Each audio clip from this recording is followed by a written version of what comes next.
had here at the county, got my flu shot.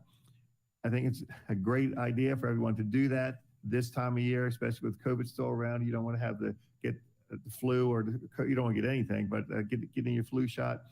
And I want to put a special shout out to anyone that be wrestling for me, although I doubt that they're actually watching this, because I told them to, though. Get your flu shot. The wrestling season, the winter seasons are going to be short enough if we have them. You don't want to miss a week or two of the sports season because you had the flu. So get a flu shot and you'll be ready to go for the season.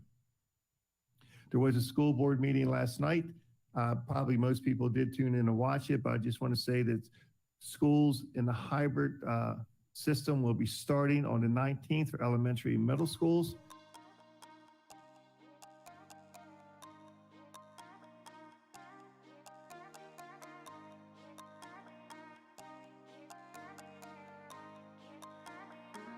With the numbers where they are, I'm not sure that there's any debates here, but let's just. Motion to continue the state of emergency for 30 days.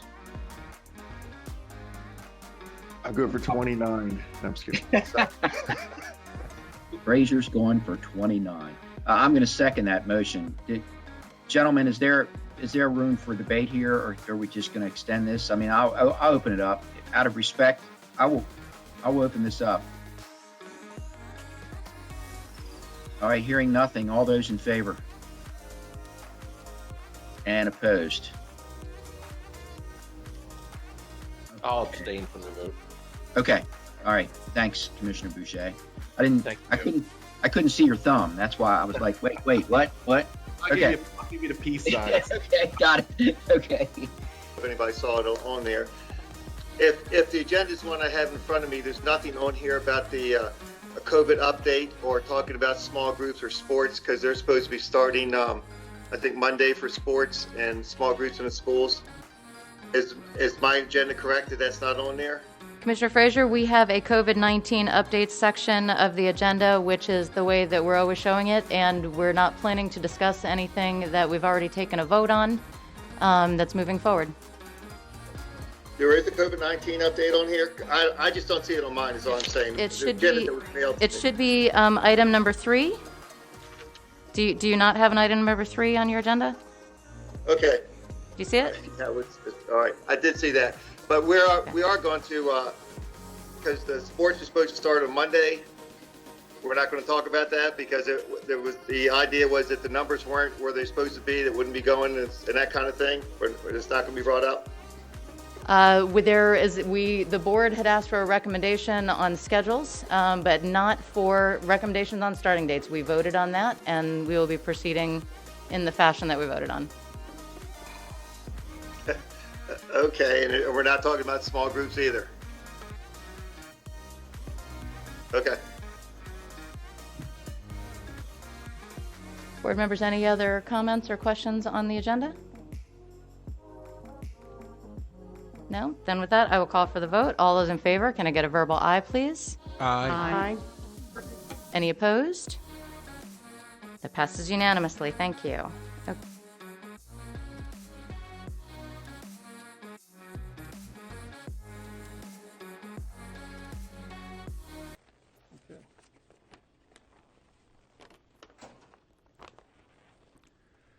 Board members, Dr. Lockhart, and Commissioner Boucher.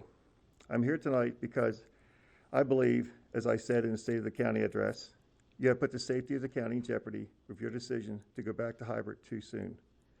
Remember, some of the decisions that you make affect the entire county, not just the school system. I wanted to get back to hybrid as well, but only when it was safe to do so. I was surprised by your vote in January meeting to resume hybrid with the numbers so high. Maybe I was naive. But at your December meeting, you did talk about taking the numbers and the metrics into consideration before going back. The county numbers were between 200 and 300 cases a week for each of the 3 weeks before your decision, the highest numbers to date. Perhaps the reason so many speakers that night were urging you to go back to hybrid was because you would have to go against what you said at the December meeting.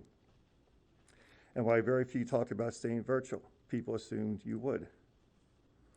I guess they took your word at the December meeting. They were misled. There has also been talk of other states with numbers much higher than ours in hybrid learning. Maybe that's the correlation. Higher numbers in the state or county because of hybrid learning. Not something I want to experiment with, but it looks like you're okay with it. If you're going to stay the course with hybrid, then take the time to improve it for students and staff. Listen to the concerns and suggestions of the people who are actually doing the work and make changes to improve the delivery. On a side note, I would like to hear from Mr. Duffy tonight on COVID and sports practices, because I see where basketball games or wrestling matches have been canceled, and I was wondering why. Thank you for your time. Thank you. Thank you.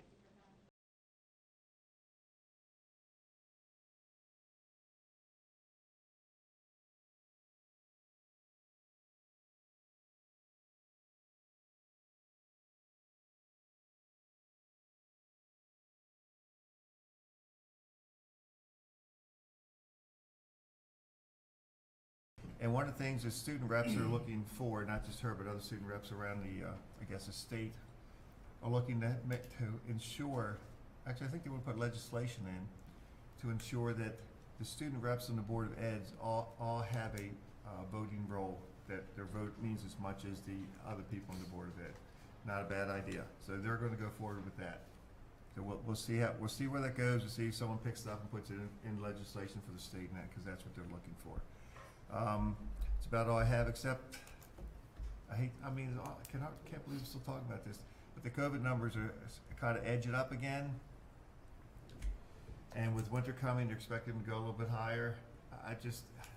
I'm tired of this. I hope everyone else is too.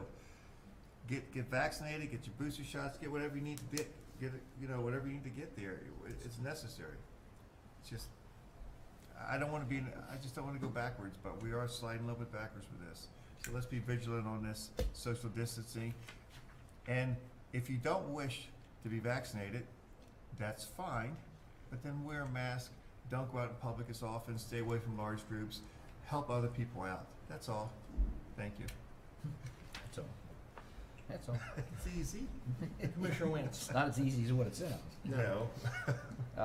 So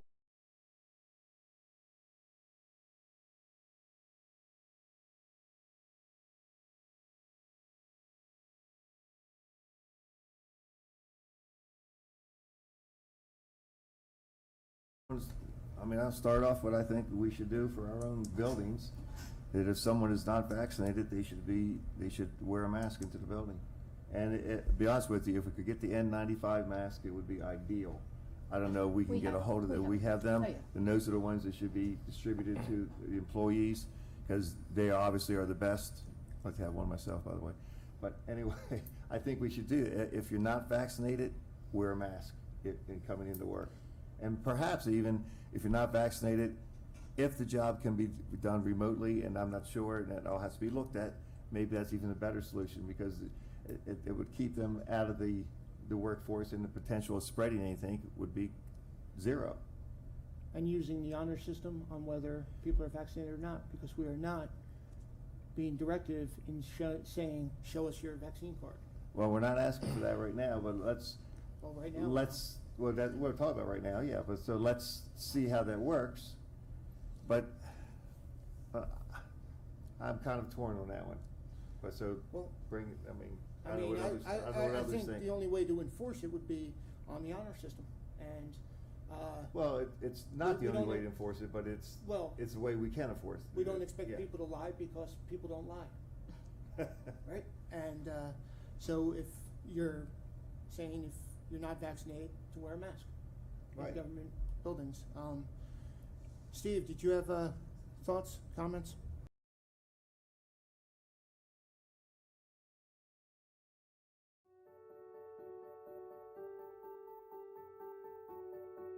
Go So I ahead. was going to say, from what I recall as well, for each name and level, we saw a reason why they would be interested in serving on the committee. Right, that's. So I think we were in able to comments, use that yeah. information as well. Yeah.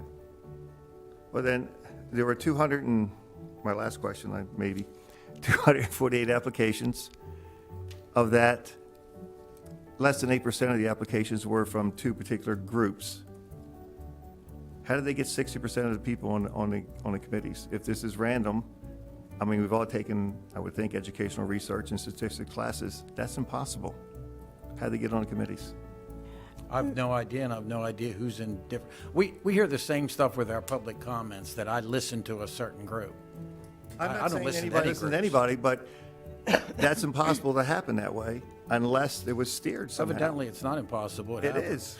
It Mr. happened. Frazier, I will let you know when we get applications for different committees, whatever parent, whether it's CAC, whether it's, family life, or whatever committee we have for parents, even the South District, we get a list of names of parents. We don't sit there and look and see what social media accounts these what parents groups were they- have, what or groups are they where in? they work, or anything I like have that. no idea what groups they've been in. It's simple of I mean- looking, going, okay, this parent has this many kids in elementary, and this is that parent. This parent has and lives in this area, and this has this many kids in high school.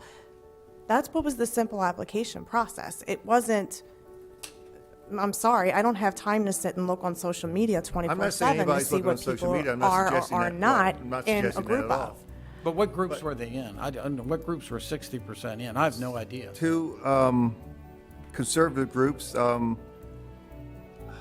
Well, I'm sorry, Commissioner have a- Frazier, but Do you have don't we live in a membership majority list? conservative Membership county? list of that group? I do not. Yeah, me neither. But don't we live in a majority conservative county? I'm just trying to. This committee is supposed to be representing the entire Carroll County. I'm just trying to asking a make sure. logistical Let me question. finish. I'm trying to answer your question, if you'll give me a chance. Trying to make sure that the committee actually represents the entire of Carroll County. And yes, Carroll County is a conservative county, no doubt about that. But statistically speaking, it's like I just said, there were. All right, one group if I can make out that it's Mothers for Liberty, I think it is. Mm-hmm. And the other group, I don't see it on here, but it's like Concerned Parents or something, and that might be the wrong name. Don't jump, I'm not sure. Could be Concerned Parents or I have something like no that. idea who So But we're anyway, discussing what I'm two saying social is, media what groups. I'm trying to say here, if you let me, Tara, I appreciate it, is that only 8% of the applications came from those two groups. Only 8%. How did they get 60% of people on this committee? That's what I'm asking, because that doesn't make sense. Maybe they're more intelligent and they filled out their applications better. I mean, I have no idea. No, I'm serious. has to do I is have click no a- idea click a who's in the dot. group. I take offense to you questioning that it's not diverse. I didn't say The it wasn't. committee's I'm done, asking it's a diverse, it's over. Thank you very much for your concerns. First, let me say, I'm not saying the Board of Ed has done anything wrong. I'm not saying that at all. I am saying that they made some terrible decisions. And I am saying that. But they're not wrong. They can make decisions that they want to make. I might have made a bad, no, I won't go there.